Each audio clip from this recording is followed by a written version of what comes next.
کوئی بھی نمازی کسی نمازی کو یا کوئی بھی شخص کسی شخص کو کوئی چیز دیتا ہے کہ یہ تمہارے پاس امانت ہے تو تم نے اس کو اپنے پاس رکھنا ہے اور اس میں خیانت نہیں کرنی،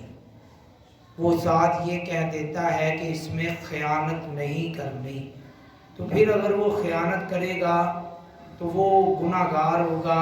وہ اللہ اور اللہ کے رسول کی پکڑ میں آئے گا۔ جیسا کہ قرآن مجید میں 5ویں سپارے کی سورت نساء کے اندر،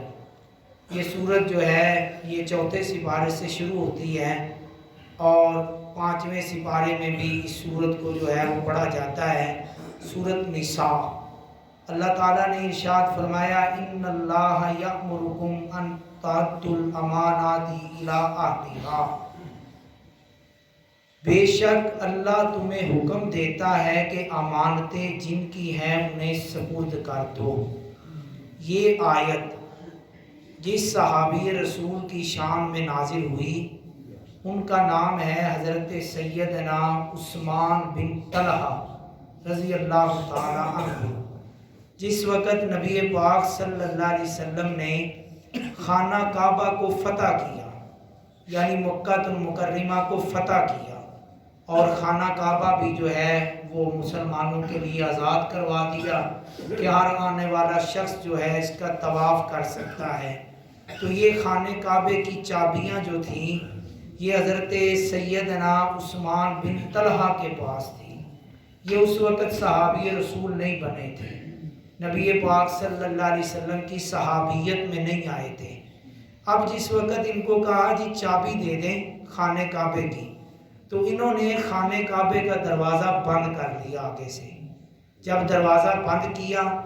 تو حضرت سیدنا علی المرتضیٰ شیر خدا، جن کو شیر خدا کہا جاتا ہے، جن کو مشکل کشا کہا جاتا ہے، جن کو حاجت روا کہا جاتا ہے، آپ آگے بڑھے اور اپنے دھکے کے ساتھ جو ہے ہاتھ کے ساتھ دروازے کو کھولا اور ان کا ہاتھ پکڑ کر مروڑ کر، حدیث پاک میں آتا ہے ہاتھ پکڑا اور مڑوڑا اور ان سے چابی چھین لی اور چابی چھین کر جو ہے خانہ کعبہ کا دروازہ کھول دیا۔ جب دروازہ کھلا تو رسول اللہ صلی اللہ علیہ وسلم اندر جلوہ گر ہوئے، حضرت سیدنا علی مرتضیٰ شیر خدا رضی اللہ تعالیٰ عنہ سرکار علیہ السلام کے کندھوں پہ سوار ہوئے اور خانہ کعبے کے اندر جتنے بت تھے وہ سب کے سب گرا دیے گئے۔ تو نبی پاک صلی اللہ علیہ وسلم نے حضرت علی مرتضیٰ شیر خدا سے پوچھا کہ تمہارا ہاتھ کہاں تک جا رہا ہے؟ تو کہا عرض کیا یا رسول اللہ صلی اللہ علیہ وسلم اگر آپ اجازت دیں تو میں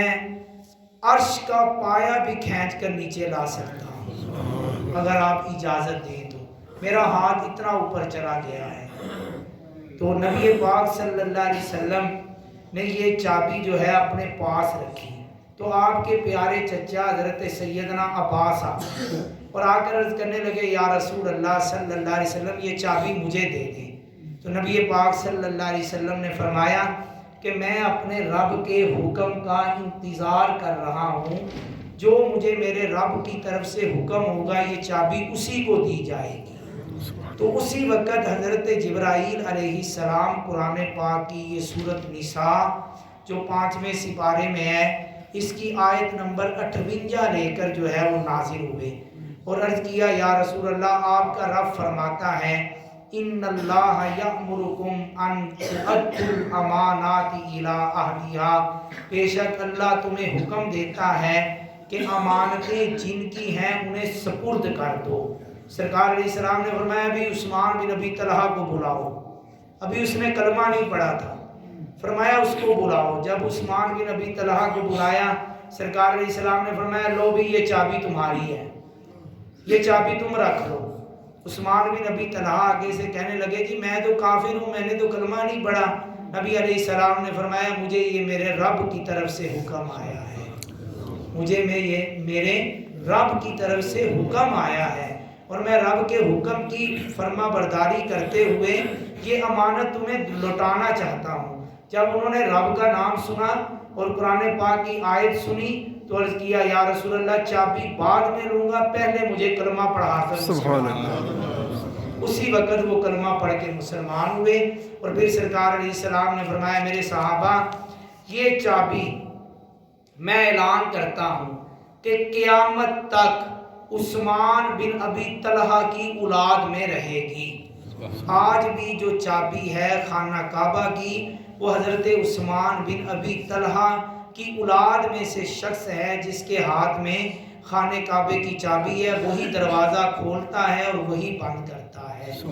تو یہ نبی پاک صلی اللہ علیہ وسلم کی جو ہے یہ معجزہ بھی ہے، اور سرکار علیہ السلام کی زبان سے نکلا ہوا یہ الفاظ کہ چابی تمہارے خاندان کے پاس رہے گی۔ تو جو سرکار کی زبان سے نکلا وہ حق اور سچ ہے کہ محمد سے وفا تو نے تو ہم تیرے ہیں،